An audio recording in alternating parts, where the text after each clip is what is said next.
Sa munting nayon ng San Lazaro, kung saan ang bawat puno ay tila may sariling kwento at ang hangin ay bumubulong ng malihim ng nakaraan, dito nagsisimula ang panibagong yugto sa buhay ni Elara.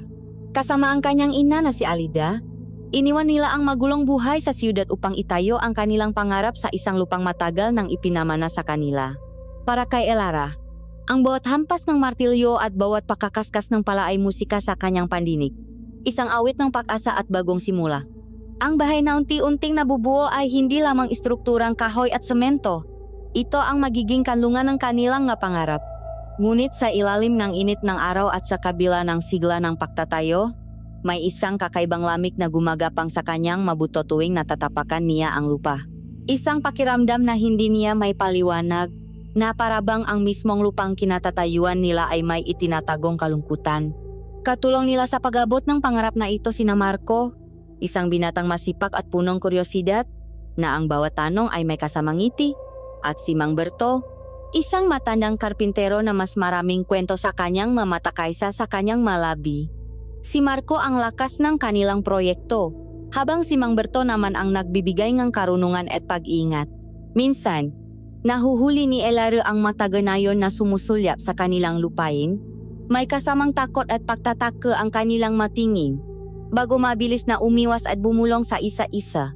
Hindi niya maintindihan kung bakit, ngunit nararamdaman niyang hindi lang isang ordinaryong bahay ang kanilang itinatayo. Tila may isang kasaysayan ang lugar na ito na pilit kinakalimutan ng lahat. Ang kanyang ina, si Alida, ay laging nakangiti, laging nagpapakita ang katatagan, ngunit sa likod ng ngangiting iyon, nakikita ni Elara ang isang anino ng pag-alala, isang sikretong pilit tinatago sa lalim ng kanyang nga mata, sa bawat paglubog ng araw, habang ang kulay kahel na langit ay nagiging malalim na asul, mas lalong nararamdaman ni Elara ang bigat sa hangin. Ang pag-asa para sa isang mapayapang bukas ay nagsisimulang mahalina ng isang gumagapang na kaba, na parabang sa bawat palang itinataga sa lupa, hindi lamang pundasyon ng bahay ang kanilang hinuhukay, kundi pati na rin ang isang lihim na mas mabuti pang manatiling, nakabaon magpakailanman.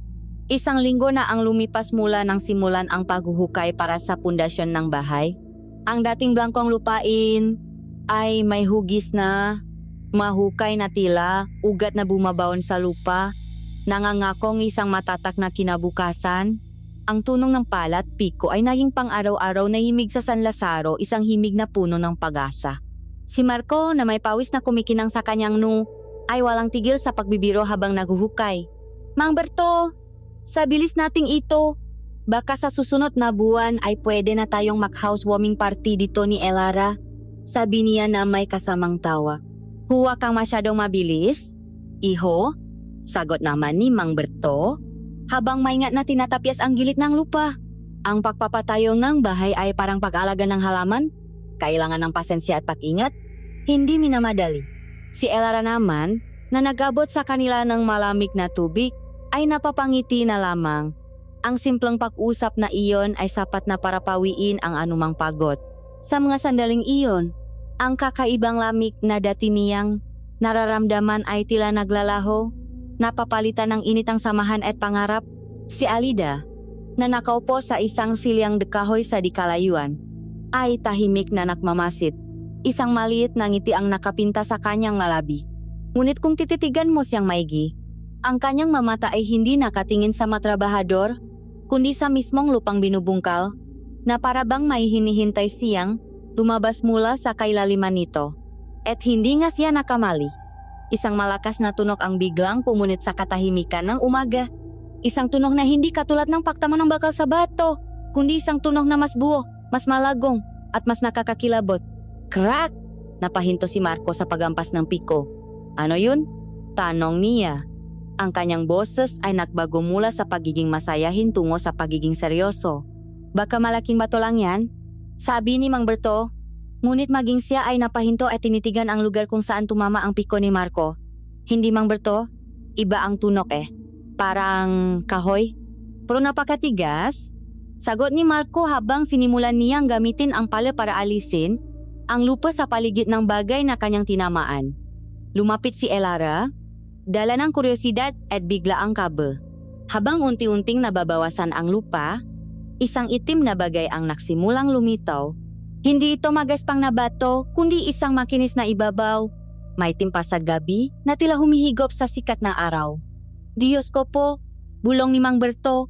At bigla siyang naantanda ng krus. Ano po iyan, Mang Berto?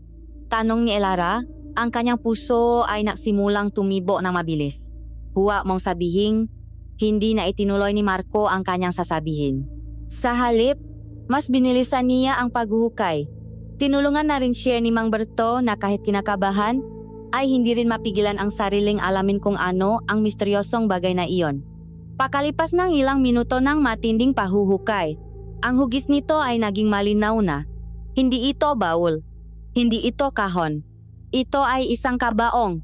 Isang kabaong na gawa sa kahoy na hindi nila matukoy. Itim na parang laging basa, kahit na ito'y tuyo at natatabunan ng lupa. Pero ang pinaka nakakakilabot ay ang nakaukit dito. Hindi ito krus o anumang relihiyosong simbolo. Ang buong ibabawang kabaong ay puno ng ukit na tila matinik na paikot-ikot, malinya na bumubuong nga matang nakadilat at mga hugis na parang ngabitoy na may sobrang deming dulo. Ang maukit ay tila gumagalaw, nagbabago ngang hugis sa bawat sulyap. Isang kabaong, halos pabulong na sabi ni Marco. Ang kanyang naunang pananabik ay napalitan ng pakamangha at takot. Sino naman ang maglilibing ng ganito ka-espesyal na kabaong dito? Baka puno ito ngang kayamanan? Baka isang importanteng tao ang nakalibing dito? O baka naman isang taong hindi na dapat panggambalain? Maring sagot ni Mang Berto. Ang kanyang mukha ay seryoso at ang kanyang nga mata ay hindi inaalis sa kabaong. Mas mabuti pang ibaon na lang natin ito ulit. Hindi maganda ang pakiramdam ko dito. Ngunit para kay Elara, hindi lang ito masamang pakiramdam. Habang nakatitik siya sa itim na kabaong, isang matinding takot ang dumaloy sa kanyang buong katawan. Isang lamig na mas matindi pa kaysa sa nararamdaman niya dati. Isang lamig na tila nanggagaling mismo sa kabaong, gumagapang palabas, at pumupulupot sa kanyang nga binti. Ang ukit ay parang bumubulong sa kanya. Masalitang hindi niya maintindihan ngunit nagdudulot ng matinding pangingilabot. Parang may kung anong enerhiya ang nasa loob nito. Isang enerhiya na matagal nang natutulog at ngayon ay unti-unti nang nagigising dahil sa kanilang pagambala. Napahakbang siya paatras. Nanginginig ang kanyang natuhod. Doon lamang niya napansin ang kanyang ina. Si Alida ay nakatayo na ngayon sa tabi ng hukay, ilang hakbang lang mula sa kanya.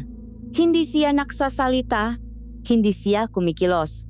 Nakatitik, lamang siya sa kabaong na may ekspresyon na hindi mabasa ni Elara.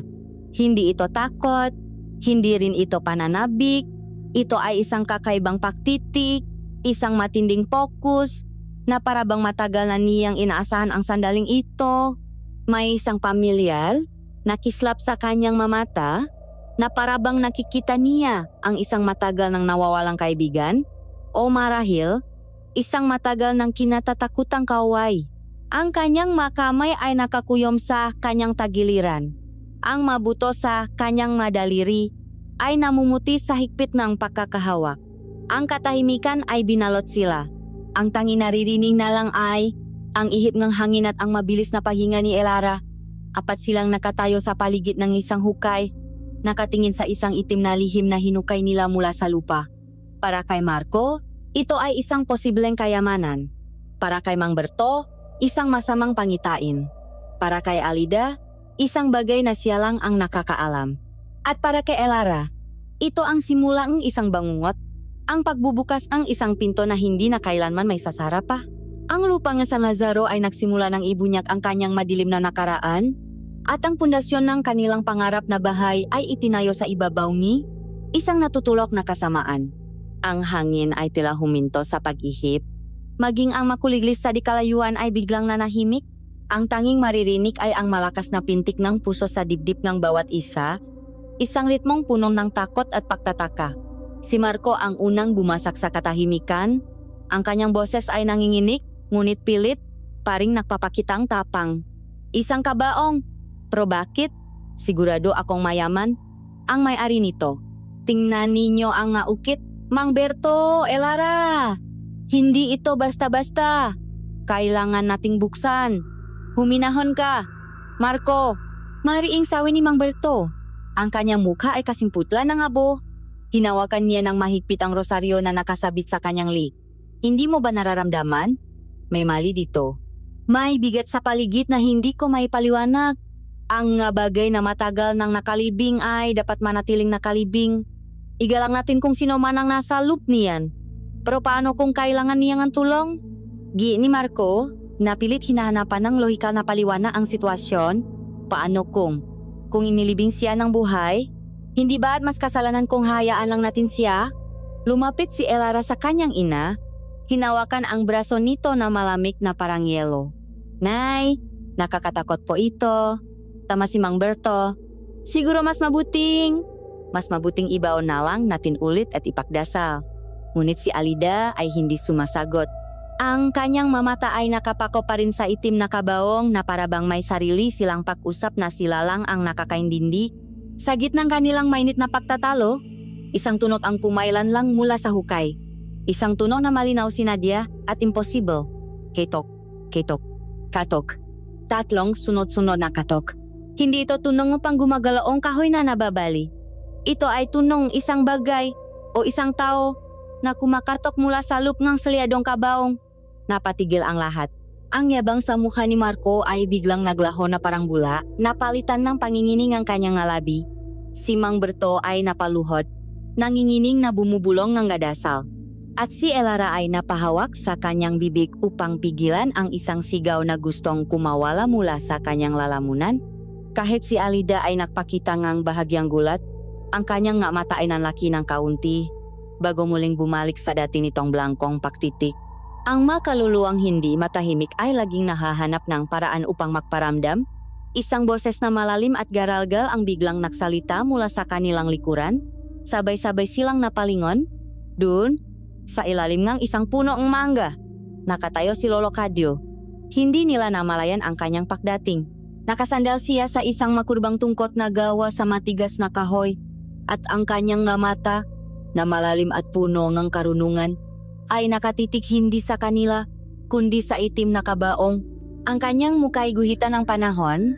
Bawat linya ay tila isang kwento ng nakaraan ng San Lazaro.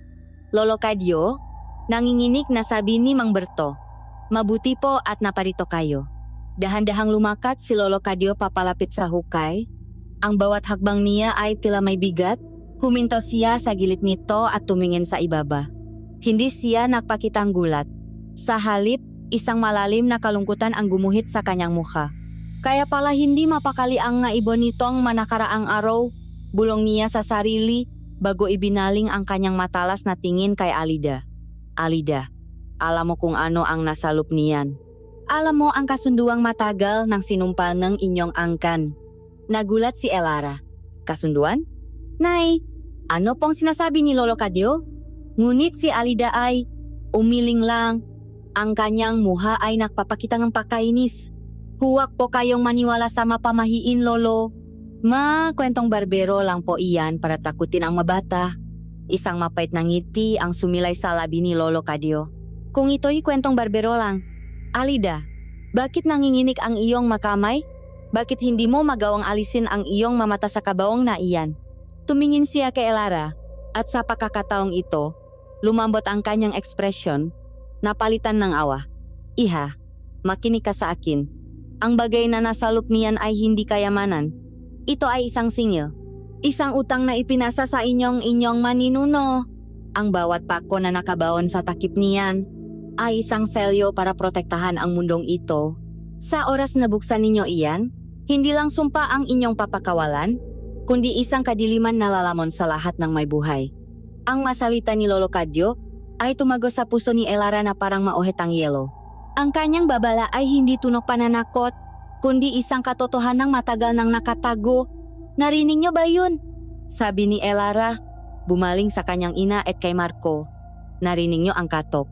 Narinig niyo si Lolo Cadio? Kailangan na nating itigil ito. Teka lang, sabi ni Marco, napilit binabawi ang kanyang katinuan. Baka dagalang ang nasa loop o baka dahil sa init gumagalaw ang kahoy. Maraming pwedeng paliwanag. Ngunit maging siya ay hindi naniniwala sa sarili niyang nasalita. Dito na nagsalita si Alida.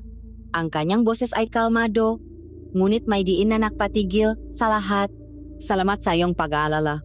Lolo Kadyo, ngunit ito ay lupa ng aming pamilya. At kung mayroon mang misteryo na nakabaon dito, karapatan naming alamin kung ano ito. Humarap siya sa matrabahador. Tapos na tayo para sa araw na ito. Umuwi na kayo at magpahinga.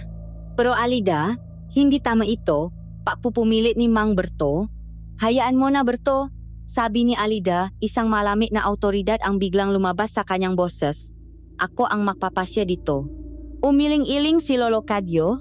Isang malalim na pakadismaya ang bakas sa kanyang mukha.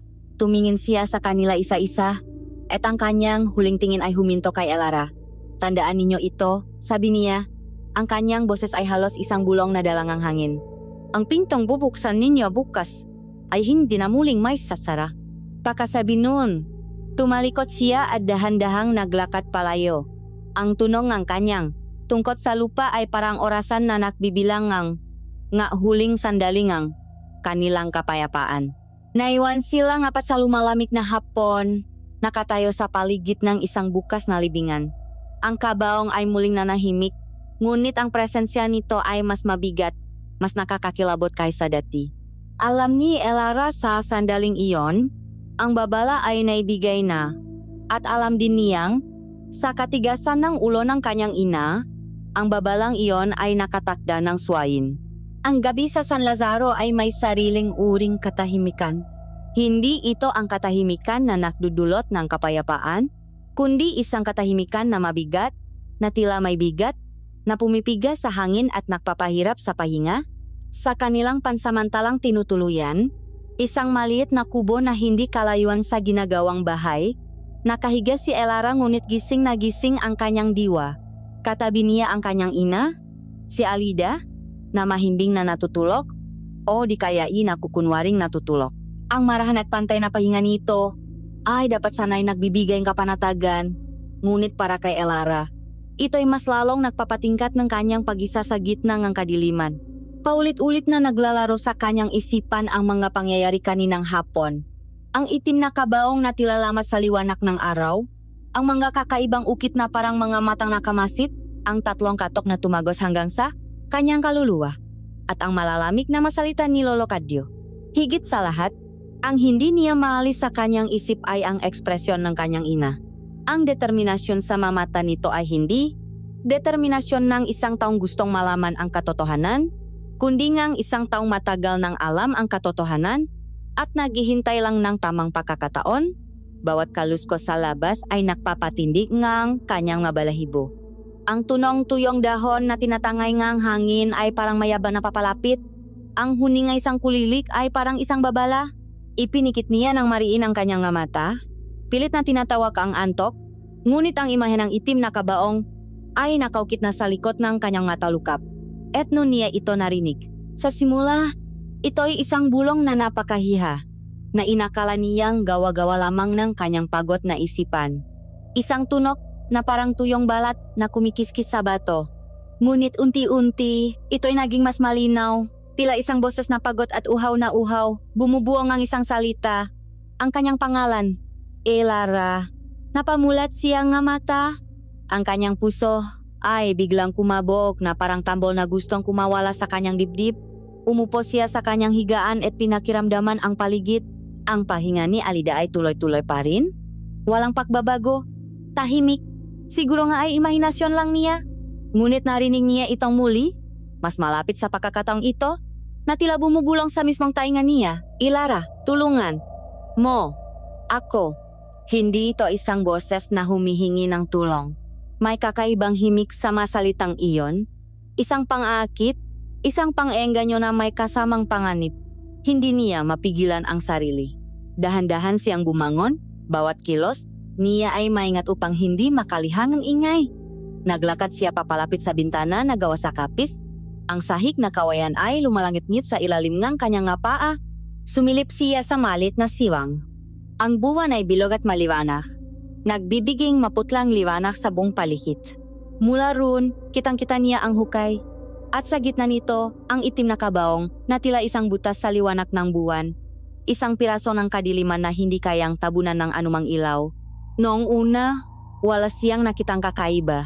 Ngunit habang tumatagal ang kanyang pagtitik, may napansin siyang kilabot na gumapang sa kanyang likuran. Ang lupa sa paligid ng hukay, ang nabuntuan ng lupang kanilang hinukay kanina ay gumagalaw. Hindi ito paguho. Ito ay isang mabagal. Halos hindi mapapansing pakangat at pakbaba. Isang marahang pakalon na may sariling ritmo. Tila ito dibdib ng isang natutulak na higante, humihinga ng malalim at mabagal sa ilalim ng liwanag ng buwan. Ang mismong lupa ay buhay at ito'y humihinga kasabay ng ibinubulong na pangalan niya. Sa kabilang dako ang construction site, sa isa pang kubo, gising din si Marco. Nakahiga siya sa kanyang papak, katabi ang mahimbing na natutulok na si Mang Berto, na ang bawat hilik ay may kasamang mahinang pakungol. Yakap-yakap ang kanyang rosaryo na parabang kalasak laban sa anumang masasamang espiritu. Ngunit si Marco ay hindi mapakali. Ang takot na naramdaman niya kanina dahil sa katok ay unti-unting napalitan ng isang damdamin na mas malakas pa, isang naalap na kuryosidad, isang pangangati sa kanyang isipan na hindi mapapawi hanggat hindi niya nalalaman kung ano ang nasa loob. Kayamanan? Magintong ang hapon? Isang sinaunang hari? O marahil, isang bagay na mas kamangha-mangha pa? Ang nasalita ni Lolo Kadyo ay umalingaw-ngaw sa kanyang tainga, ngunit itinulak niya ang nga ito palayo. Nga pamahiing ng matatanda. Mga kwentong walang basehan. Paano kung tama siya at mali sila? Paano kung sa paghihintay nila hanggang bukas ay may mawawalang pakakataon? Bukas, kasama na nila si Alida, baka angkinin nito ang lahat kung siya ang unang makakadiskubre, kanya ang karapatan, kanya ang karangalan, ang kasakiman at ang uhaw sa misteryo ay naksanib. Bumubuong isang laso na kumalat sa kanyang buong sistema at nagbigay sa kanya ang tapang na hindi niya taglay kanina. Bumangon siya ng walang ingay. Ang bawat kilos niya ay kalkulado. Hinanap niya sa dilim ang kanyang mga gamit, ang kanyang damit, ang kanyang sapatos. At sa isang sulok, nakita niya ang hinahanap niya. Isang mahaba at makapal na bareta de cabra. Ang dulo nito ay patak at matalim. Kumikislap ito sa liwanag ng buwan na tumatago sa siwang ng dingding. Ito na ang kanyang susi. Susi sa kayamanan, sa kasikatan, sa pagbabago ng kanyang buhay. Dahan-dahan niyang binuksan ang pinto ng kanilang kubo, na lumika ng isang mahinang langit-ngit na nagpatigil sa kanyang pahinga. Tumingin siya kay Mang Berto. Hindi ito gumalaw. Nagpatuloy siya.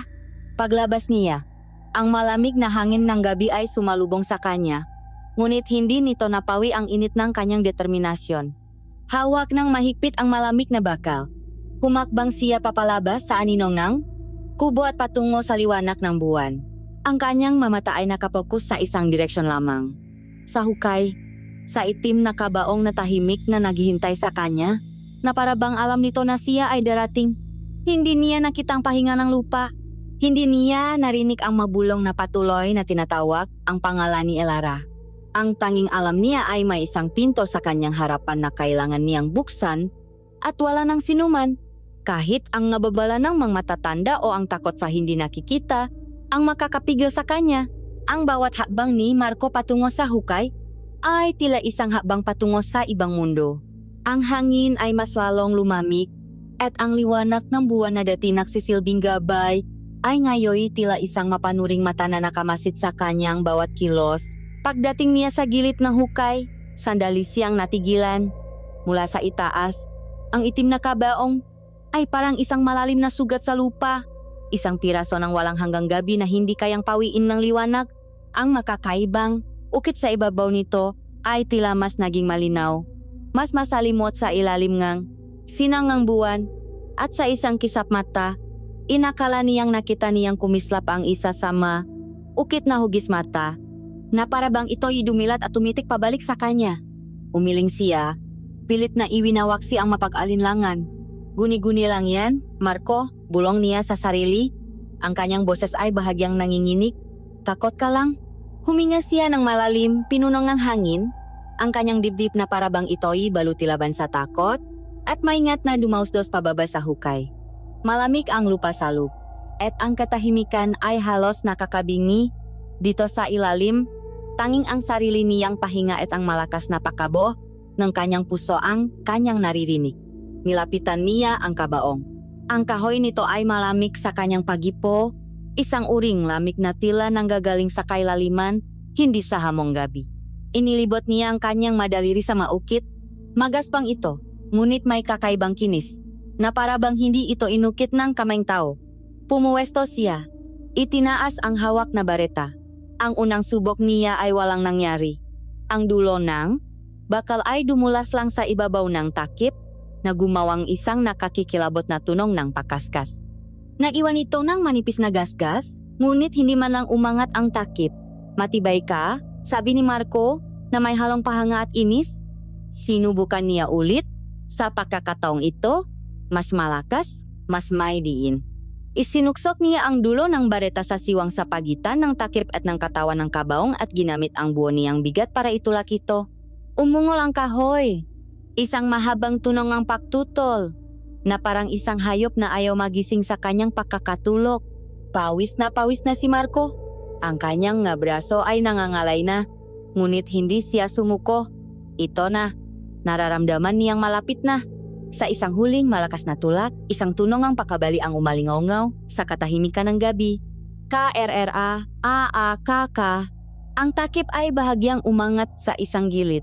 Lumilihang isang siwang na may lapat ng 2 daliri. Isang itim na kadiliman ang nasalub, mas maitim pa kaysa sa kahoy ng kabaong. At mula sa siwang na iyon, isang amoy ang biglang sumingaw. Isang amoy na hindi pa niya naamoy kailanman. Amoy nga lupang matagal na hindi nasikatan ng araw, amoy nga nabubulok na dahon, at amoy nga isang bagay na matamis ngunit nakakasulasok, na parang pabango na ginawa mula sa kamatayan. Napaatras si Marco, napatakip sa kanyang ilong. Ngunit ang kuryosidad ay muling nanaik. Sino? O ano? Ang nasalub? Ito na ang pagkakataon niya. Dahan-dahan siyang yumuko, pilit na sinisilip ang kadiliman sa loob ng siwang. At doon, sa isang iglap na mabilis pa sa paktibok ng puso, ang bangungot ay naging totu. Isang kamay. Isang kamay na itim at tuyot ang biglang lumabas mula sa siwang. Ang balat nito ay parang katat na nakabalot ng mahigpit sa mabuto at ang nakuko nito ay mahahaba, marurumi at kasing talim ng napatalim. Bago pa man makasigaw si Marco, hinablot ng kamay ang kanyang braso.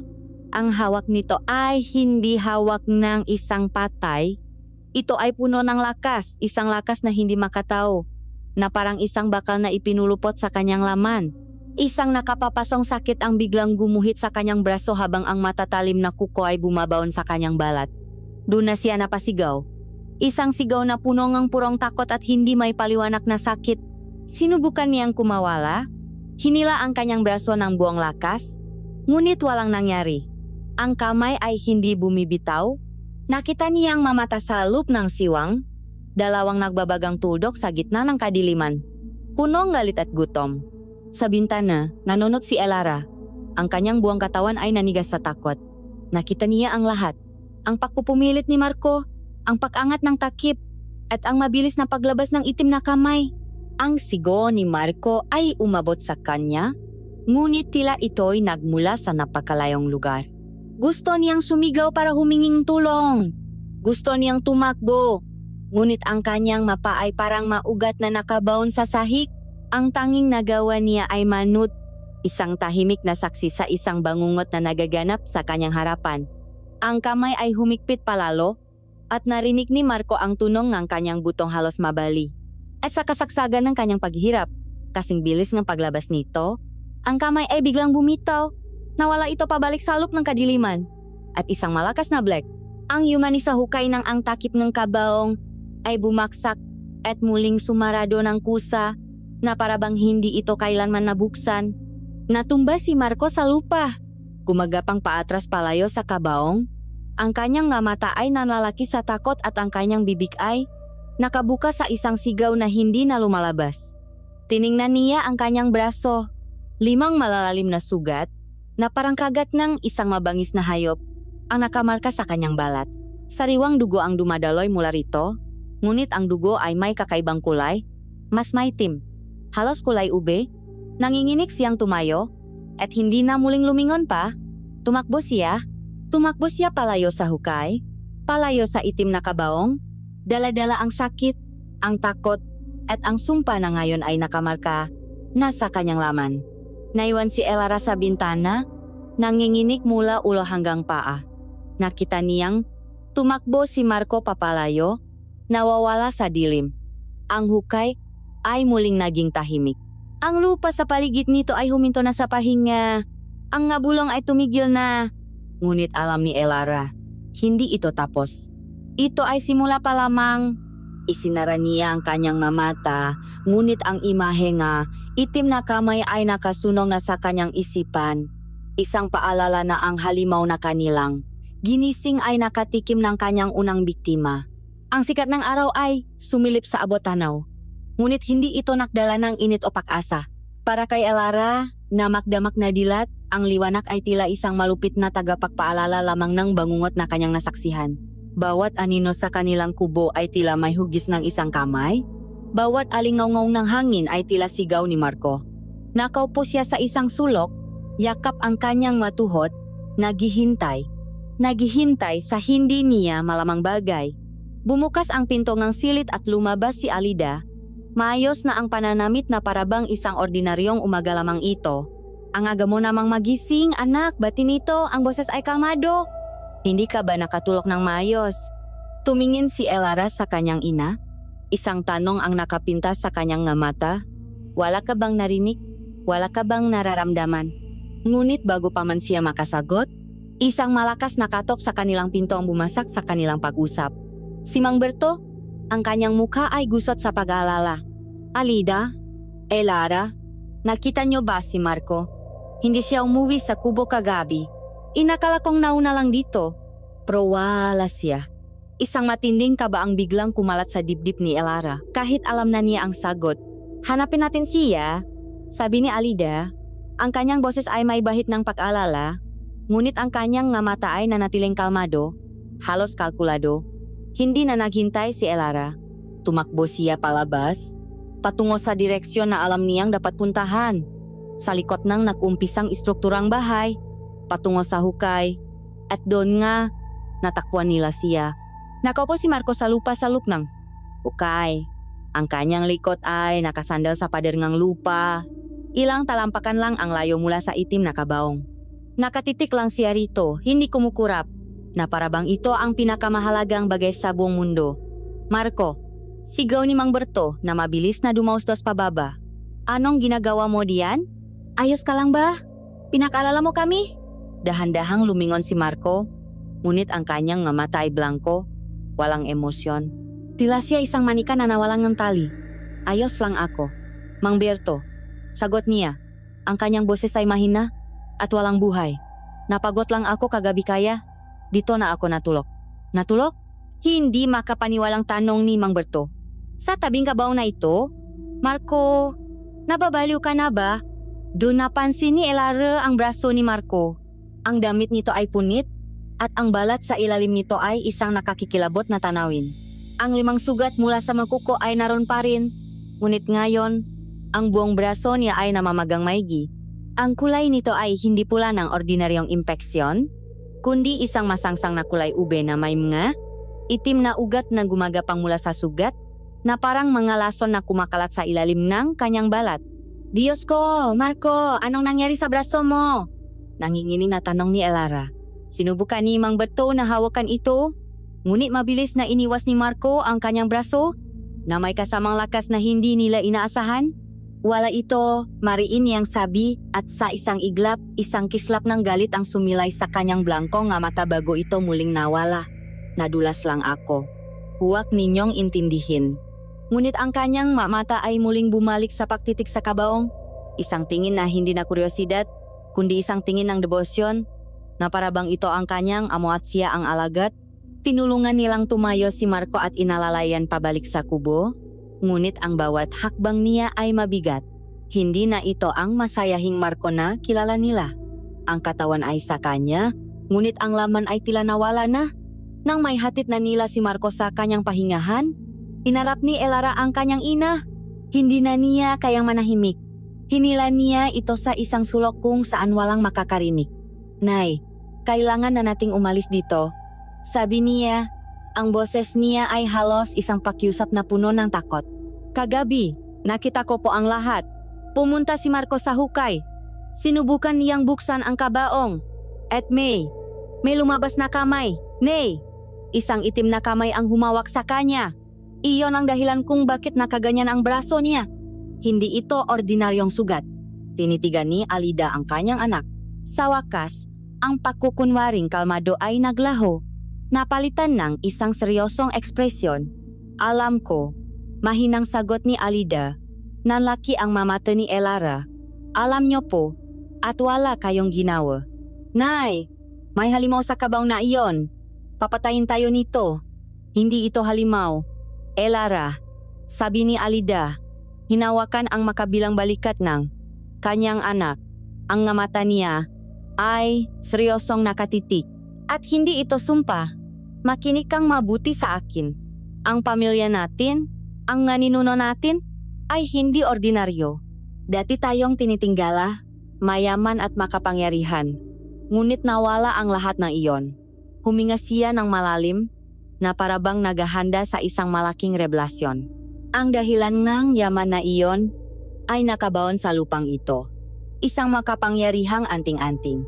Isang agimat na nagbibigay ngang swerte at kapangyarihan sa sinumang nakmamayari nito. Iniwan itong lolang iyong lola at isinumpa niyang babalik lang ang kapangyarihan nito sa isang karapat-dapat na tagapakmana. Anting-anting. Naguguluhang tanong ni Lara. Ano pong kinalaman niyan sa kamay? Sa nangyari kay Marco, ang agimat ay may bantay. Paliwanag ni Alida. Ang kanyang boses ay tila ng hihipnotismo. Isang espiritu na sumusubok sa puso ng sinumang gustong umangkin dito. Ang nangyari kay Marco ay isang parusa. Nakitang bantay ang kasakiman sa kanyang puso. Ang pagnanasa niya sa kayamanan.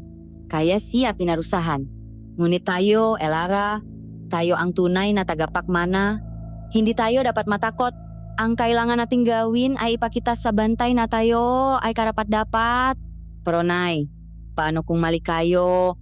Paano kung hindi ito bantay kundi isang masamang nilalang? Ang takot ang pinakamalaki mong kalaban. Anak, malumanay na sabi ni Alida, hinahaplos ang buho ni Elara. Ito ay isang paksubo sa ating katatagan. Sa oras na malampasan natin ito, sa oras na makuha natin ang basbas ng anting-anting, hindi na tayo muling maghihirap pa. Lahat ng pangarap mo, ang buhay na gusto mo, mapapasa atin. Ang masalita ni Alida ay parang isang gayuma. Nakakalito. Ang isang bahagi ng isip ni Elara ay sumisigaw na ito'y isang kasinungalingan, isang bitak. Ngunit ang isa pang bahagi, ang bahaging pagod na sa kahirapan at nangangarap ng magandang buhay ay gustong maniwala. Isang paksubok, isang agimat, isang premyo. Tumingin si Elara sa labas. Nakita niya si Mang Berto na pilit pinapainom ng gamot si Marco. Ngunit si Marco ay hindi nakatingin sa kanya. Ang mga mata nito ay nakatuon pa rin sa dikalayuan, sa direksyon ng hukay, kung saan ang itim na kabaong ay tahimik na naghihintay sa ilalim ng araw, na parabang isang bukas na bitak na may pay na gawa sa mga pangarap at kasinungalingan. Lumipas ang 2 araw na tila isang mabigat na panaginip. Ang dating sigla sa construction site ay napalitan ng isang makapal na kumot ng takot at pag-alala. Si Marco ay lalong naging anino ng kanyang dating sarili. Bihira na siyang magsalita. At kung magsalita man ay mapira-pirasong salita lamang na walang kabuluhan. Madalas siyang natatakpuang nakaupo sa dikalayuan mula sa hukay. Ang kanyang mamata ay tulala at nakapako sa itim na kabaong. Ang kanyang madaliri ay gumuguhit ng hindi makitang simbolo sa hangin. Ang sugat sa kanyang braso ay hindi gumagaling. Sa halip, ang pamamaga ay mas lalong lumala. At ang maitim na kulay nito ay kumalat na parabang ang kadiliman mula sa kabaong ay unti-unting nilalamon ang kanyang buong pagkatao. Sinubukan ni Mang Berto ang lahat ng kanyang nalalaman. Nilagyan niya itong pinainitang dahon ng bayabas, dinasalan ng orasyon, at binulungan ng salitang Latin na natutunan pa niya sa kanyang lolo. Ngunit walang nangyari, tila isang sakit ang dumapok kay Marco na hindi kayang gamutin ng siyensya o pananampalataya. Isang umaga, hindi na nakatiis si Elara. Nay, kailangan na nating dalhin sa ospital si Marco. Pakiusap niya kay Alida. Tingnan ninyo siya, hindi na po ito normal. Baka kung ano na ang mangyari sa kanya. Tiningnan ni Alida, si Marco na nun ay nakasandal sa isang puno, bumubulong sa sarili. Isang buntong hininga ang kumawala sa kanyang bibig, isang buntong hininga na may halong awa at pagkakataon. Ang ordinaryong gamot ay walang tatalap sa kanya. Anak, sabi ni Alida, ang kanyang boses ay seryoso. Hindi mo ba nakikita? Ang bantay ng ating yaman ay nagagalit. Nilapas tangan ni Marco ang sagradong bagay dahil sa kanyang kasakiman. Ang kailangan natin ay hindi doktor, kundi isang taong nakakaintindi sa malumang pamamaraan. Ano pong ibig ninyong sabihin? Intakang tanong ni Elara. May kilala akong manggagamot. Pagpapatuloy ni Alida. Nakatira siya sa panan ng bundok. Matanda na at kinatatakutan ng marami. Ang tawag nila sa kanya ay Lola Sepa. Sa pagkarinig pa lang ang pangalan, si Mang Berto na nagayos ng kanyang nagamit sa malapit ay napahinto at napatingin sa kanila. Lola Sepa, sabi niya. Ang kanyang boses ay halos isang bulong. Alida, huwag. May mga nagsasabing siya ay isang mangkukulam. May mga kwento na hindi na muling nakabalik ang sinumang humingi ng tulong sa kanya. Maksismis na walang basehan? Berto? Maring sagot ni Alida? Siya lang ang may kakayahang kausapin ang nga espiritu. Siya lang ang makakapagpakalma sa bantay. Kung gusto nating gumaling si Marco at makuha ang biyaya na para sa atin, kailangan natin ang tulong niya. Kahit may pag-alinlangan, wala nang nagawa si Elara at Mang Berto. Ang kalagayan ni Marco ay sapat na dahilan para subukan ang kahit na anong paraan. Kinagabihan, dumating si Lola Sepa. Hindi siya dumating na parang isang ordinaryong bisita.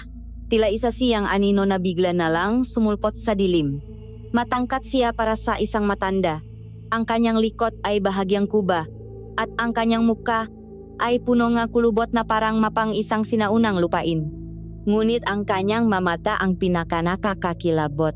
Itim na itim ang nga ito, matalas at matalino, na parabang nakikita nito hindi lang ang iyong panlabas na anyo, kundi pati ang malihim na itinatago ng iyong kaluluwa. May dala siyang isang bayong na punong hanggang kung ano-anong bagay. Lumapit siya kay Marco ng walang imik. Tinitigan niya ang sugat sa braso nito, hindi na parang isang manggagamot, kundi na parang isang alagat ng sining na sinusuri ang kanyang obra maestra. Itinaas niya ang braso ni Marco, inamoy ang sugat, at pagkatapos ay tumango na parabang may naintindihan siya. Pagkatapos, ang kanyang tingin ay napunta sa kabaong sa gitna nga hukay. Isang kakaibang ngiti ang sumilay sa kanyang nga labi. Isang ngiti na hindi umabot sa kanyang nga mata. Malakas siya, sabi ni Lola Sepa. Ang kanyang boses ay kasing tuyo nga dahon sa tag-init. Matagal siyang nahintay. Ang ritual ay ginanap sa tabi mismo ng hukay. Ang tanging liwanag nila ay mula sa 3 kandila na kulay itim. Inilatak ni Lola Sepa ang laman ng kanyang bayong. Matuyong sanga ng hindi kilalang puno, maitim na bato, na makikinis na parang hinugasan sa ilok ng sticks, isang mangkok na gawa sa bungo ng niyog, at isang maliit na patalim na kasing itim ng gabi. Nagsimula siya sa pagsusunong na tuyong sanga. Isang makapal at mapait na usok ang pumailan lang, ngunit sa halip na umaya sa langit, ito ay gumapang sa lupa, pumulupot sa kanilang mapaan na parang maahas, at dahan-dahang bumalot sa buong hukay. At nagsimula siyang umawit. Hindi ito isang dasal. Hindi ito isang ordinaryong kanta. Ito ay isang himik na malungkot ngunit makapangyarihan. Ang mga salita ay mula sa isang lengguwahe na matagal nang kinalimutan ng panahon. Gutural, malalim, paulit-ulit. Habang siya ay umaawit, ang hangin ay nagsimulang umihip. Sa simula, ito ay isang marahang dampi lamang. Ngunit habang tumatagal, ito ay lumalakas, umiikot sa loop ng hukay, na parang isang ipo-ipong gusto ng kumawala. Ang apoy sa mga kandila ay sumasayaw ng parang mabali. Ang maanino nila sa pader ng lupa ay humahaba at nagbabago ng hugis. Nagiging mahalimaw, makamay, mamukhang sumisigaw. Si Elara, na nakatayo sa tabing kanyang ina, ay nakaramdam ng matinding pangingilabot. Ang ritual na ito ay hindi para magpakalma. Ang enerhiya sa paligid ay hindi nagiging payapa.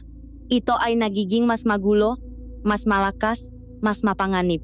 Bawat salitang binibikas ni Lola Sepa ay parang isang susi na ipinapasok sa isang kandado sa loob ng kabaong, at sa bawat pagpihit, Nararamdaman niya ang pagyani ngang isang bagay na matagal nang natutulog. Napansin niya ang pagbabago sa boses ni Lola Sepa. Habang papalakas ang kanyang awit, ang boses nito ay lumalalim, nawala ang pagiging matinis ng isang matanda, at nakakaroon ng isang alingaungaw na tila boses ng isang lalaki o ng isang bagay na hindi tao. Tila hindi na siya ang nagsasalita, kundi isang mas makapangyarihang nilalang ang gumagamit sa kanyang bibig para ipahayag ang kalooban nito. Sa kasagsagan ng ritual, kinuha ni Lola Sepa ang patalim. Hinawakan niya ang braso ni Marco at ginuhitan ng maliit na hiwa ang tabi ng maitim na sugat. Isang pata ng maitim na dugo ang lumabas, at sinalo niya ito sa mangkok na gawa sa bungo ng niyog. Itinaas niya ang mangkok at sumigaw ng isang salita na yumanik sa buong paligid, isang salitang punong kapangyarihan at utos. At sa isang iglap, ang tatlong kandila ay sabay-sabay na namatay. Ang hangin ay huminto. Ang katahimikan ay muling bumalik, mas mabigat at mas nakakatakot kaysa dati. Naiwan sila sa dilim, na ginagabayan lang ng liwanag ng buwan. Nakatayo si Lola Sepa, humihinga ng malalim. Nang siya ay muling magsalita, ang boses niya ay bumalik na sa dati. Nakinig na siya, sabi niya, "Ngayon, ang kailangan niyo lang gawin ay maghintay sa kanyang basbas." Kinuha niya ang kanyang magamit, tumanggap ng bayad mula kay Alida, at naglakad palayo sa dilim, nawala na parang bula. Naiwan sila Elara sa tabi ng hukay. Ang amoy ngang sinunok na halaman ay nanunuot sa kanilang mailong. Ngunit may bago silang kasama, isang presensya na hindi na lamang natutulog sa lupnang kabaong, gising na ito. At nagmamasid. Ang hangin na iniwan ng ritual ni Lola Sepa ay nanatiling mabigat at malakit, na parabang ang usok mula sa mga sinunok na halaman ay naging isang hindi nakikitang sapot na bumalot sa kanilang lahat. Si Mang Berto ay abala sa pag-alaga kay Marco, na ngayon ay nakatulog sa isang sulok, ngunit ang pagtulog nito ay hindi mapayapa. May mga pabulong na salita itong sinasabi at ang kanyang katawan ay mayat-mayang nanginginig. Hindi na ito matiis ni Elara. Ang takot sa kanyang dibdib ay nahaluan na ang galit. Hinarap niya ang kanyang ina. Ang kanyang mata ay nag-aapoy sa matanong na matagal nang gustong kumawala. "Ano ang ginawa ninyo, ne?" Sabi niya. Ang kanyang boses ay nanginginig ngunit may diin. "Anong klaseng ritual iyon?" "Huwag niyo, napo akong, lokohin sa kwento ng anting-anting. Nararamdaman ko, nararamdaman nating lahat. Hindi pagpapagaling ang ginawa ni Lola Sepa. Panggigising ang ginawa niya." Tumingin si Alida sa kanyang anak. Isang malamig na ekspresyon ang dumaan sa kanyang mukha bago niya ito muling pinalitan ng isang pilit na ngiti. "Anak, huwag kang mag-isip ng ganyan." Ginawa niya kung ano ang nararapat para paamuhin ang bantay. "Kailangan lang nating magtiwala sa proseso-proseso." Putol ni Elara. Ang kanyang boses ay tumaas na. "Anong proseso?" "Nay, ang prosesong pagpapalakas sa kung anumang nilalang ang nasalop ng kabaong na iyan." Nakita ko ang mata ni Lola Sepa. Narinig ko ang pagbabago sa boses niya. May ibang nilalang na kumausap sa kanya. At alam ninyo kung ano iyon. "Wala kang alam sa mga nakikita mo, Elara." Isigaw pabalik ni Alida. Ang kanyang pagkukunwari ay nagsimula ng maglaho. "Ginagawa ko ito para sa atin. Para sa kinabukasan mo. Wala nang kinabukasan kung lahat tayo ay mamamatay. Tama na." Isang boses na puno ng awtoridad at pagod ang pumutol sa kanilang pagtatalo. Mula sa likod ng hindi patapos na pader, lumabas si Lolo Cadio. Ang kanyang muka ay hindi na nagpapakita ang awa, kundi ng isang malalim na kalungkutan at determinasyon. Tila narinig niya ang lahat. "Tama na ang makasinungalingan, Alida." Lumakat siya papalapit. Ang bawat bagsak ng kanyang tungkot sa lupa ay parang isang hampas ng martilyo ng hukom. Tumingin siya kay Alida nang may matinding pagkadismaya. "Matagal akong nanahimik. Matagal kong iginalang ang lihim ng inyong pamilya sa pagkakalanghayaan mo na lang itong mabaon sa limot. Ngunit nakamali ako. Ang kasakiman mo ay mas malakas pa pala kaysa sa iyong pagmamahal sa sarili mong anak. Wala kayong karapatang manghimasok dito. Matanda." Galit na sabi ni Alida. "Ito ay usapin ng aming pamilya. Nagiging usapin ko na ito sa oras na ang buong San Lazaro ay isasama mo sa iyong kabaliwan." Maring sagot ni Lolo Cadio. Tumingin siya kay Elara at sa pagkakataong ito, ang kanyang boses ay punong pait ng katotohanan. Iha, pakinggan mo ako. Panahon na para malaman mo ang buong katotohanan. Ang katotohanang pilit itinatago sa iyong sarili mong ina, huminga siya ng malalim. Ang nilalang na nasa loob ng kabaong na iyan ay si Catalina. Ang ninunongang ninuno mula pa sa panahon ng Kastila. Siya ay isang dalagang mayaman at maganda, ngunit ang kanyang puso ay punong inggit at paghahangat sa kapangyarihan na hindi para sa mga mortal. Nanlaki ang nga mata ni Elara, ngunit hindi siya nagsalita. Walang anting-anting. Elara, pagpapatuloy ni Lolo Cadyo, ang kanyang nga mata ay nakatitik kay Alida, na ngayon ay namumutla na. Ang kwento ng agimat ay isang kasinungalingan para bulagin ka. Ang kapangyarihan na hinahangat ng iyong ina ay ang sumpa mismo. Dahil si Catalina, sa kanyang pagnanasang hindi mamatay at maging mas makapangyarihan sa lahat, ay gumawang isang madilim na kasunduan. Ipinakbili niya ang kanyang kaluluwa sa manilalang ng gabi. Siya ay naging isang aswang. Ang salitang iyon ay parang isang sampal kay Elara. Aswang. Isang salita na dati ay naririnig lang niya sa mga kwentong pambata sa mapanakot ng mga matatanda.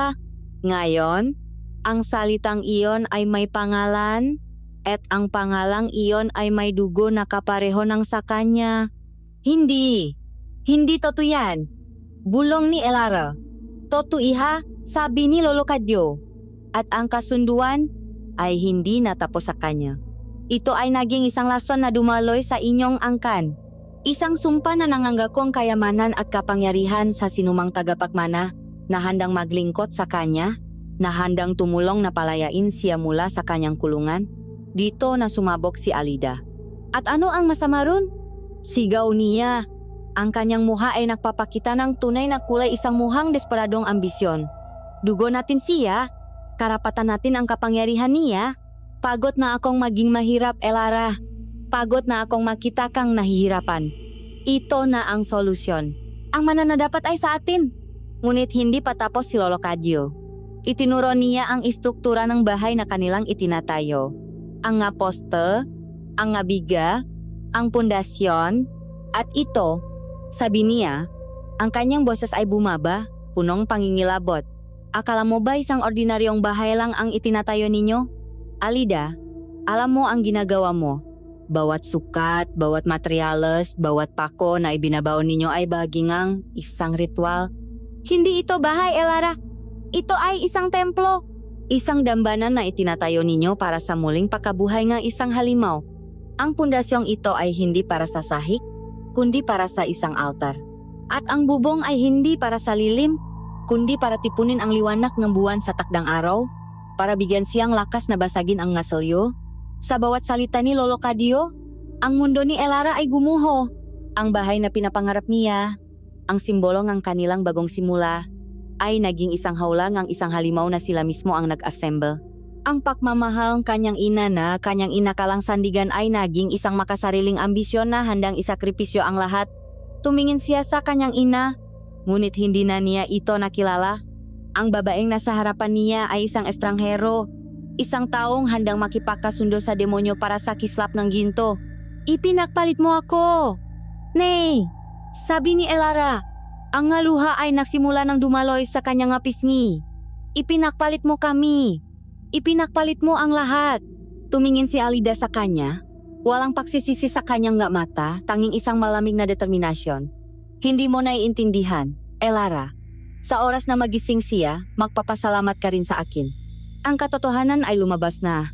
Isang katotohanang mas maitim pa sa kahoy ng kabaong.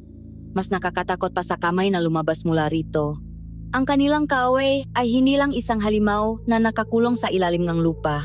Ang pinakamalaki nilang kaaway ay kasama nila sa simula't simula pa. Nakatago sa likod ng mukhang isang ina. Ang salita ni Alida ay parang laso na kumalat sa hangin. Sinisira ang lahat ng natitirang pag-asa sa puso ni Elara.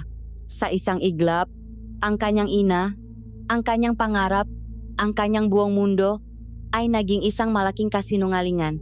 Ngunit bago pa man niya lubusang maramdaman ang bigat ng katotohanan ito, isang malakas na pagyanik ang umalok sa lupang kanilang kinatatayuan. Isang mababang ugong na tila nakmumula sa kailaliman lupa, ang nagsimulang marinig, papalakas ng papalakas. Ang ritual ni Lola Sepa Ang ritual na sinimula ng kasakiman ni Alida ay umabot na sa kanyang katapusan. Huli na ang lahat. Bulong ni Lolo Cadio. Ang kanyang muka ay nababalot ng pangamba-habang, nakatingin hindi sa kanila, kundi sa natutulo na katawan ni Marco. Ang atensyon ng lahat ay napunta kay Marco. Ang kanyang katawan, na kanina'y payapang natutulog, ay nagsimulang mangisay. Sa simula, ito ay mahinang pangingini lamang, ngunit mabilis itong naging isang marahas na konvulsyon na parabang 1,000 boltaheng kuryente ang dumadaloy sa kanyang katawan. Ang kanyang likod ay umarko sa isang hindi natural na paraan. Ang kanyang nga buto ay lumalangit-ngit at isang tunok na hindi tuno ng tao, isang garalgal na ungo na parang pinahalong sakit at kasiyahan ang kumawala mula sa kanyang lalamunan. Marco, sigaw ni Mang Berto na akmang lalapit, ngunit pinigilan siyang kamay ni Lolo Cadio. Huwag, hindi na iyan si Marco. Tumayo si Marco.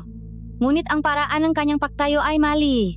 Hindi ito ang kilos ng isang tao, kundi ngang isang papet na biglang hinila pataas ng nga hindi nakikitang tali. Ang kanyang mabraso at binti ay gumagalaw sa paraang sakade, parang nababali sa bawat kilos. At nang itaas niya ang kanyang ulo, hindi na ito ang mata ni Marco na kanilang nakita. Ang maito'y nagliliwanag, isang maputlang, nakakakilabot na liwanag, punong isang sinaunang talino at walang hanggang kalupitan. Isang ngiti ang dahan-dahang gumuhit sa kanyang ngalabi, isang ngiti na hindi abot sa kanyang nga mata, isang ngiti na punong panunuya. At nagsalita siya, ang boses na lumabas ay mula sa bibig ni Marco. Ngunit hindi ito ang kanyang boses. Ito ay boses ng isang babae, malalim, makapangyarihan, at may aristokratikong diin mula sa nakaraang panahon. Sa wakas, malaya, tumingin ang nilalang kay Lolo Cadio. Ang ngiti nito ay mas lalong lumawak, matandang bantay. Ang katapatan mo sa iyong tungkulin ay kahanga-hanga, ngunit nagtapos na ito ngayon. Hindi mo na ako mapipigilan.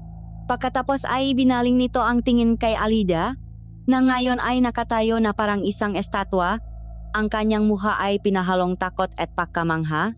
Aking tapat na alagad, sabi ngang boses, na may halong pangako, ang iyong gantimpala ay malapit na, isang gantimpalang higit pa sa iyong nga pangarap, at sa huli, ang nagliliwanag na mga mata nito ay tumuon kay Elara. Sinuri siya nito mula ulo hanggang paa, na parabang isang mangangalakal na tinitingnan ang isang mamahaling produkto. Sariwang dugo, batang-bata, isang perpektong sisitlan. Bago pa man makakilos ang sinuman, ang katawan ni Marco ay kumilos na parang isang kidlat. Sa isang iglap, nasa harapan na ito ni Mang Berto, hindi man lang nakapalak ang matanda. Isang malakas na sampal mula sa likod ng palat nito ang tumama sa kanyang dibdib, at si Mang Berto ay tumalsik na parang isang basahan, bumaksak sa isang poste at nawalan ng malay. Hayop ka! Sigaw ni Lolo Cadio. Itinaas niya ang kanyang tungkot, na sa dulo ay may nakaukit na krus at bumikas ng mga salitang Latin. Paderetro, Satana! Ang nilalang ay umungol sa sakit, na paatras na parabang nasusunog. Ang liwanag sa mamata nito ay bahagyang humina. Malumang salita mula sa isang laos na pananampalataya, sabi nito, ang boses ay punong galit.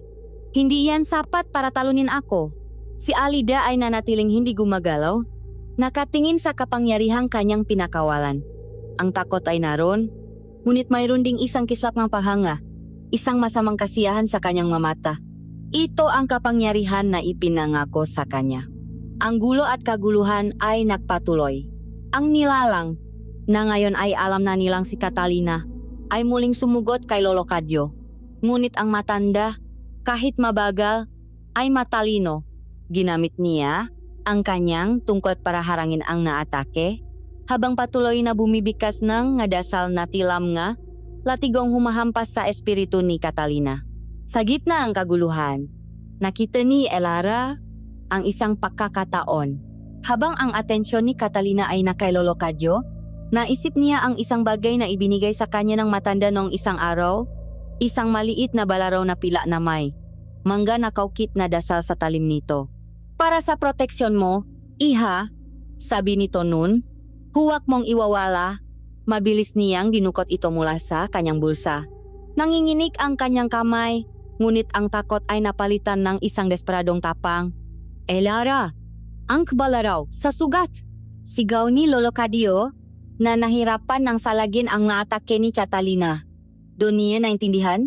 Ang sugat, ang orihinal na sugat sa braso ni Marco. Iyon ang pinto kung saan pumasok ang sumpa. Marahil, iyon din ang pinto kung saan ito pwedeng palayasin. Hindi na siya nakisip pa. Tumakbo siya. Ang tanging nasa isip niya ay ang kaligtasan ni Lolo Cadio, ang walang malay na si Mang Berto, at ang katotohanan kung hindi siya kikilos, siya na ang susunod na magiging sisitlan. Nahalata ni Catalina ang kanyang pagdating. Lumingon ito, ang mga matay nakaapoy sa galit at iwinasiwas ang kamay nito para salubungin siya. Ngunit huli na. Sa lakas ng adrenaline, inilaga ni Elara ang atake at, gamit ang buo niyang lakas, isinaksa ang balaraw na pilasa, mismong gitna ng maitim ay namamaga paring suga sa braso ni Marco. Ang epekto ay madalian at marahas. Isang nakakasilaw na liwanag ang sumabog mula sa sugat na may kasamang tunog ang umusok na laman. Isang sigaw na hindi galing sa isang nilalang ang pumunit sa hangin. Sigaw ni Marco na punong sakit, sigaw ni Catalina na punong galit at pagkabigla.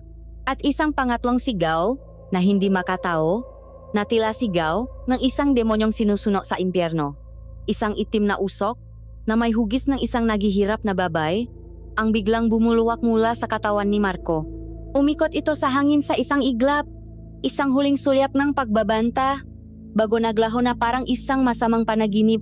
Ang nagliwana na ilaw sa mamata ni Marco ay namatay.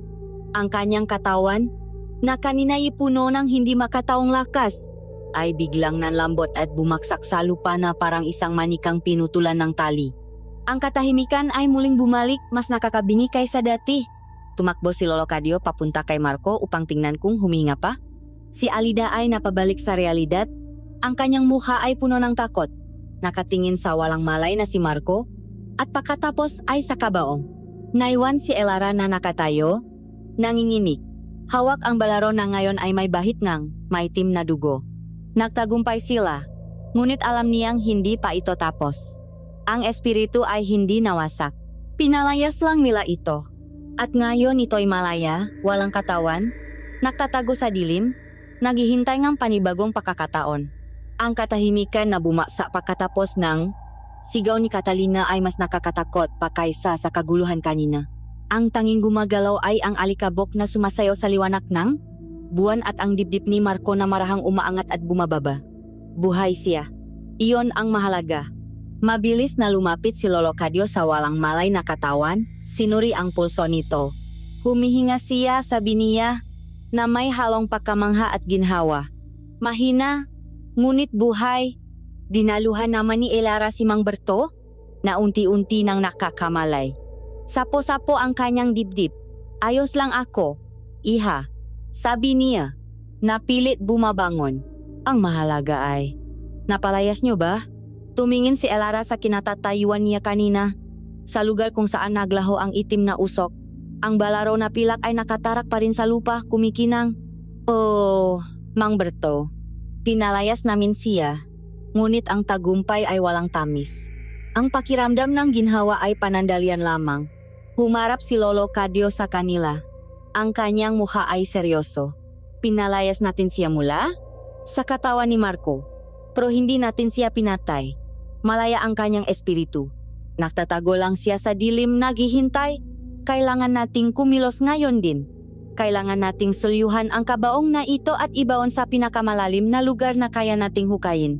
Paano pa natin gagawin iyon? Tanong ni Elara. Kailangan natin ang banal na tubig, ng asin at ng dasal. Maraming dasal, sagot ni Lolo Cadio. Alida, kailangan namin ang tulong mo, ngunit natigil siya nang makita niya si Alida. Nakatayo ito sa isang tabi.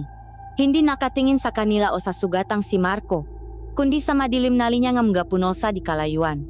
Ang kanyang mukha ay hindi nagpapakita ng takot o ginhawa, kundi ng isang kakaibang pag-asa na parabang may hinihintay pa siyang mangyari. At noon nila ito narinig. Isang tawa, isang matandang babae. Nasa simula ay mahina, ngunit unti-unting lumalakas. Hindi ito tawaang kasiyahan. Ito ay tawang ang panunuya ng isang taong nanunot ng isang dula at nasiyahan sa pagtatanghal. Isang tawang nagpatindig sa lahat ng balahibo sa kanilang makatawan. Mula sa kadiliman, sa mismong lugar na tinititigan ni Alida, isang anino ang humakbang papalabas patungo sa liwanag ng buwan. Si Lola Sepa. Ngunit may iba sa kanya. Hindi na siya kuba. Nakatayo siya ng tuwid, naglalakat ng may kumpiyansa at kapangyarihan na hindi angkop sa kanyang edad. Napakagaling. Sabi niya, ang kanyang boses ay punong isang nakakakilabot na papuri habang pumapalakpak siya ng marahan. Napakagaling. Aking apo, mas malakas ka kaysa sa inaasahan ko. Apo, naguguluhang tanong ni Elara. Lola Sepa, anong ginagawa niyo dito? Umalis na kayo, mapanganib. Muli, tumawa si Lola Sepa. Isang tawang mas malakas sa pagkakataong ito. Mapanganib? Iha, ako ang panganib. Tumingin siya sa balaraw na nakatarak sa lupa at umiling. Isang magandang laruan. Ngunit hindi sapat para patayin ang isang tulad ko. Ang espiritong pinalayas ninyo? Saan pa ba ito pupunta? Itinuro niya ang sarili niyang dibdib. Isang masamang ngiti ang gumuhit sa kanyang malabi, kundi sa kanyang tunay na tahanan. Nanigas si Lolo Cadyo. Hindi maari. Pero maari. Matandang bantay. Sabi ni Lola Sepa. At sa isang iglap, ang kanyang anyo ay nagbago sa kanilang harapan. Ang kanyang nga mata ay nagliyap. Naging 20 baga na punong galit.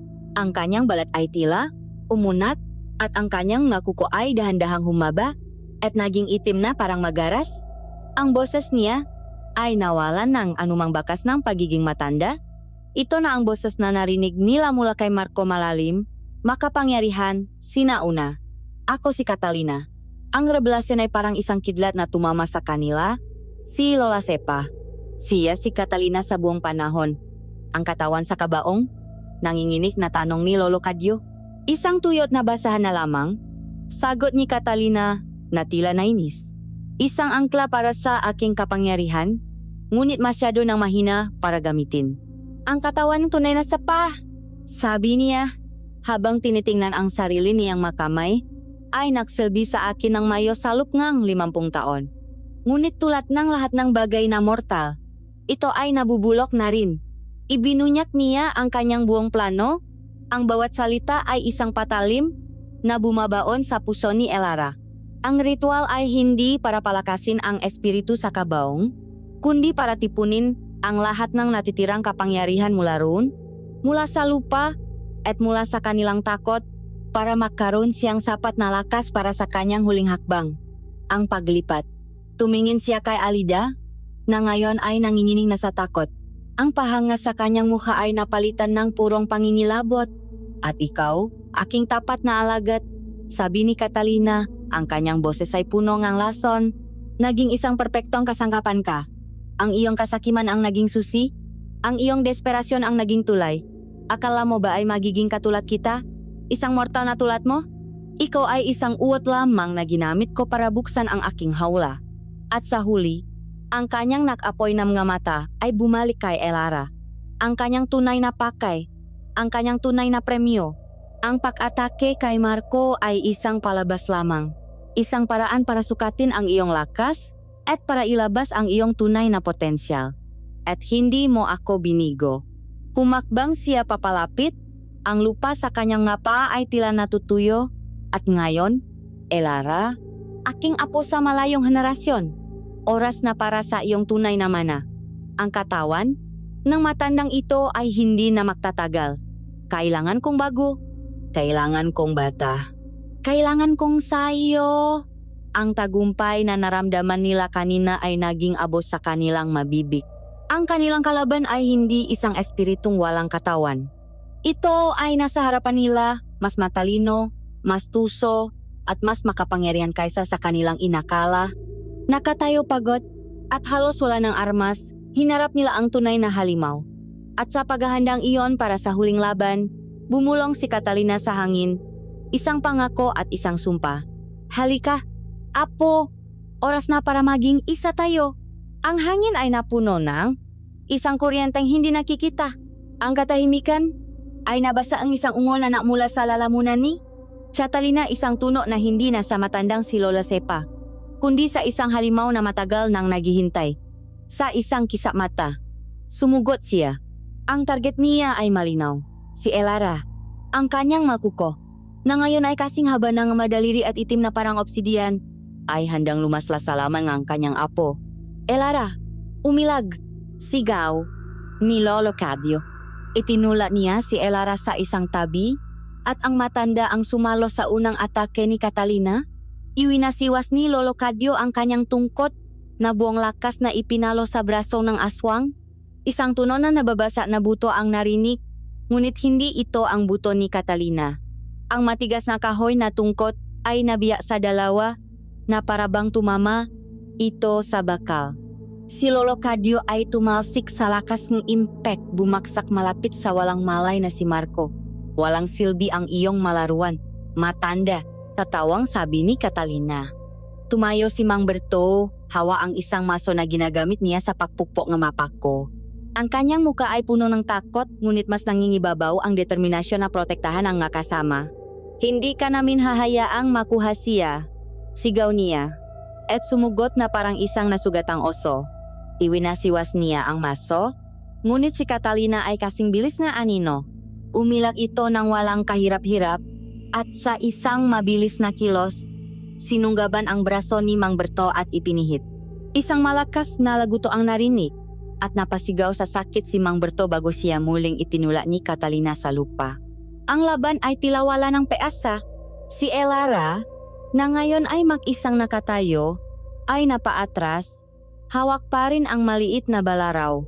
Ang halimaw sa kanyang harapan ay hindi lang malakas, ito rin ay tuso. Tinitingnan siya nito na parang isang pusa, na nakatingin sa isang daga. Ninanamnam ang bawat sandaling ang kanyang takot. Sa isang tabi, si Alida ay nanonot, ang kanyang buong katawan ay nanginginig. Ang kapangyarihan na dati niyang hinahangat ay nasa harapan na niya, ngunit ang itsura nito ay hindi tulad ng kanyang inakala. Hindi ito kapangyarihan ng yaman at kontrol, kundi kapangyarihan ng pakawasak at kamatayan. Nakita niya si Mang Berto na namimilipit sa sakit, nakita niya si Lolo Cadio na pilit bumabangon. At nakita niya si Elara, ang kanyang anak, na nanginginig sa takot, nag-isang nakaharap sa isang bangungot na siya mismo ang lumikha. Isang bagay ang nabasak sa loob ni Alida sa sandaling iyon, ang kasakiman, ang ambisyon, ang makasinungalingan. Lahat ay gumuho at ang natira na lamang ay ang isang damdamin na mas malakas pa sa mga ito, ang pagmamahal ng isang ina. Sumugot muli si Catalina sa pagkakataong ito, hindi na siya naglalaro. Ang kanyang mga mata ay nakaapoy, nakatuon kay Elara. Tapusin na natin ito, sigaw niya. Ngunit sa pagkakataong ito, si Elara ay hindi na umatras. Sa gitna ng takot, isang tapang ang biglang umusbong. Hindi mo ako makukuha, sigaw niya pabalik. At sinalubong niya ang atake ni Catalina. Nakpang-abot sila. Ang balaraw ni Elara ay kumikislap sa liwanag ng buwan. Pilit na hinahanap ang anumang butas sa depensa ang aswang. Ngunit si Catalina ay masyadong mabilis. Ang magaras nito ay gumagawa ng magasgas sa braso ni Elara. Ang lakas nito ay hindi mapantayan. Sa isang malakas na sampal, ang balaraw ay tumalsik mula sa kamay ni Elara. Natumba siya sa lupa. Wala ng armas, wala ng depensa. Dahan-dahang lumakat si Catalina papalapit sa kanya. Ang kanyang anino ay tila isang malaking agila na handa nang dagitin ang kanyang biktima. Sinabi ko na sa iyo, apo, sabi nito. Ang boses ay isang malamig na bulong. Oras na para maging isa tayo. Itinaas ni Catalina ang kanyang kamay na may matatalim na kuko. Handa nang tapusin ang buhay ni Elara at angkinin ang kanyang katawan. Ipinikit ni Elara ang kanyang mata. Naghihintay sa hindi maiwasang katapusan. Ngunit hindi sakit ang kanyang naramdaman. Sa halip, isang malakas na sigaw ang pumunit sa hangin. Huwag ang anak ko. Napamulat si Elara. Nakita niya ang kanyang ina, si Alida, na parang isang mabangis na hayop na tumatakbo at ibinangga ang buong katawan nito kay Catalina. Ang impact ay malakas. Si Catalina, na hindi inaasahan ang pag-atake mula sa kanyang tapat na alagad, ay natumba pa atras. Ang dalawa, Si Alida na mahigpit, na nakayakap, kay Catalina na parabang ayaw ng bumitaw, at si Catalina na umuungol sa galit ay gumulong sa lupa. Ang kanilang pakikot ay walang direksyon, isang magulong sayaw ang pagtataksil at pagsasakripisyo. At ang sayaw na iyon ay dinala sila sa isang lugar lamang, sa gilid ng bukas na hukay. "Bitiwan mo ako, Mangmang," sigaw ni Catalina, napilit kumakawala. Ngunit si Alida ay hindi bumibitaw. "Kung babagsak ka sa impyerno," humihingal na sabi ni Alida. Ang ngaluha at pawis ay makahalos sa kanyang mukha. "Isasama kita." Nawala ng balanse si Catalina. Ang kanyang paa ay dumula sa gilid ng hukay. Sa isang huling, despradong pakapit, ang kanyang makuko ay bumabaon sa lupa. Ngunit huli na ang lahat. Sa isang sabay na siga, ang dalawa ay nahulog. Nahulog sila sa kadiliman ng hukay. Isang malakas na kalabog ang narinig nang ang kanilang makatawan ay bumaksak sa ibabaw mismo ng itim na kabaong. Isang sandali ng katahimikan.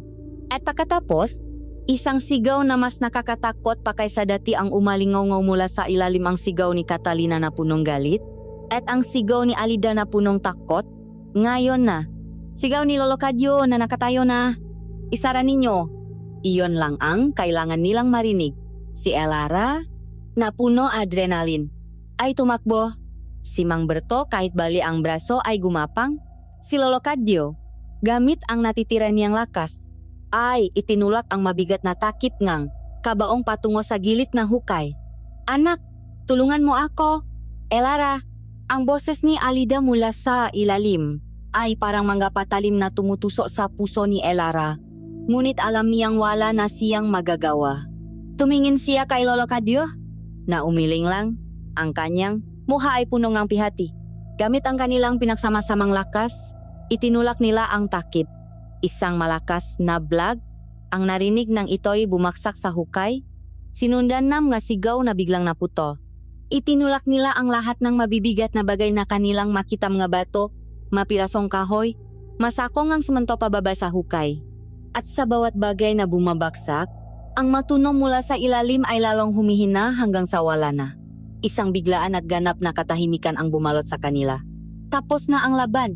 Nakatayo sila sa gilid ng isang libingan na sila mismo ang gumawa. Ang libingan ng isang sinaw ng halimaw at ng isang ina na sa huling sandali ng kanyang buhay ay piniling maging isang bayani.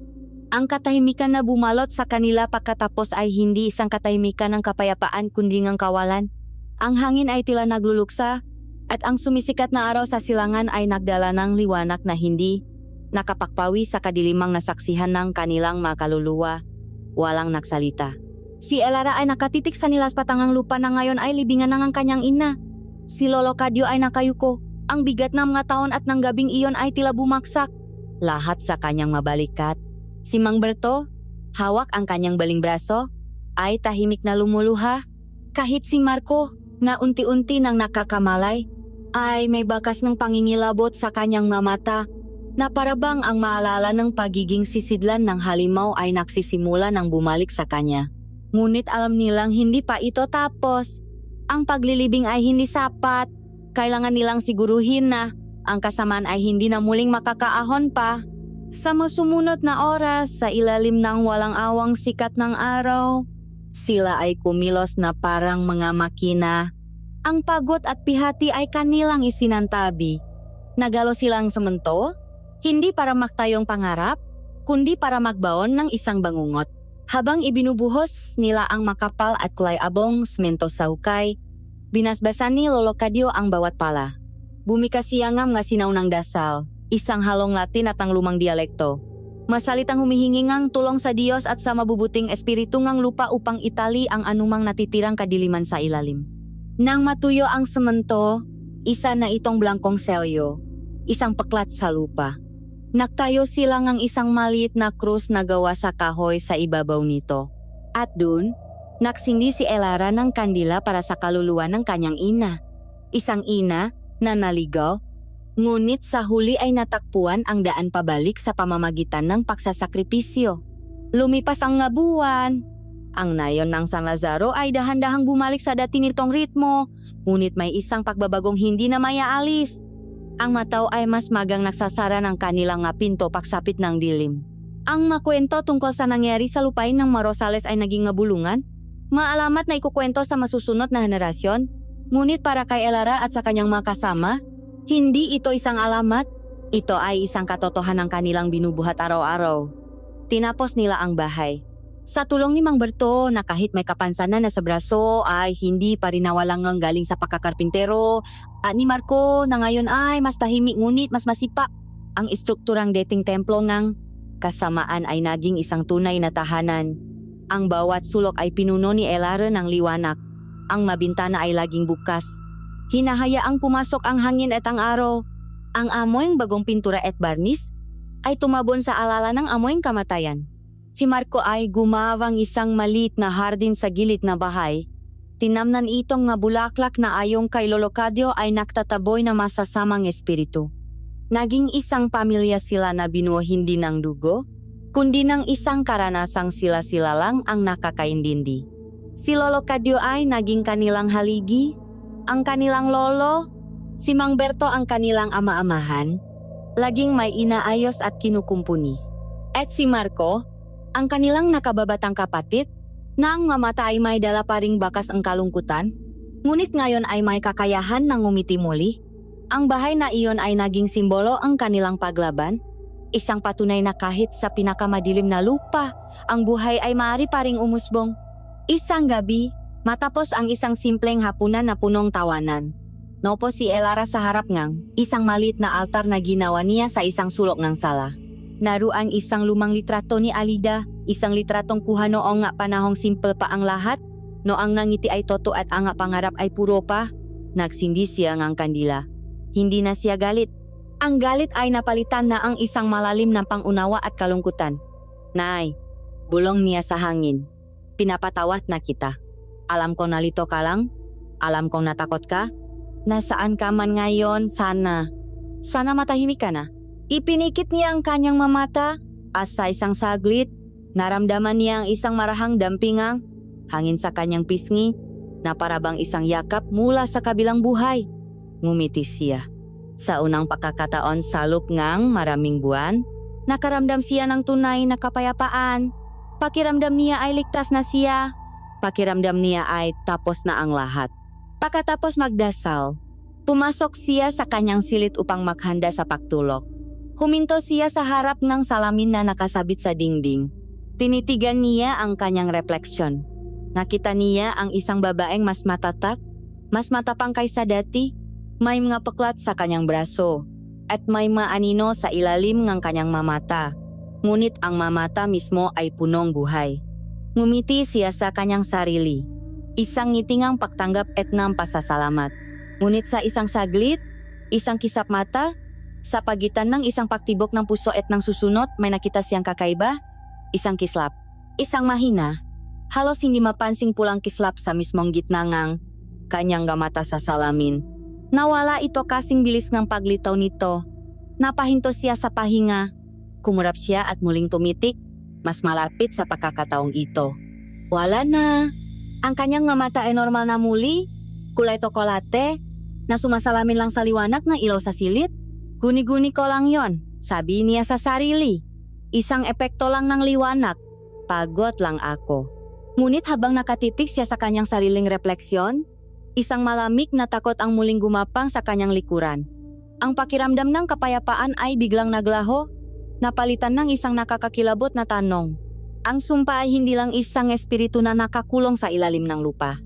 Ito ay isang lason na nasa dugo, at habang tinititigan niya, ang kanyang mamata sa salamin, isang estranghero ang tila tumitik pabalik, bumubulong ng isang tanong, nayayanik sa kanyang bagong tuklas na kapayapaan. Ang laban ba ay tunay na nagtapos na? O ang pinakamatindi ay ngayon palang magsisimula?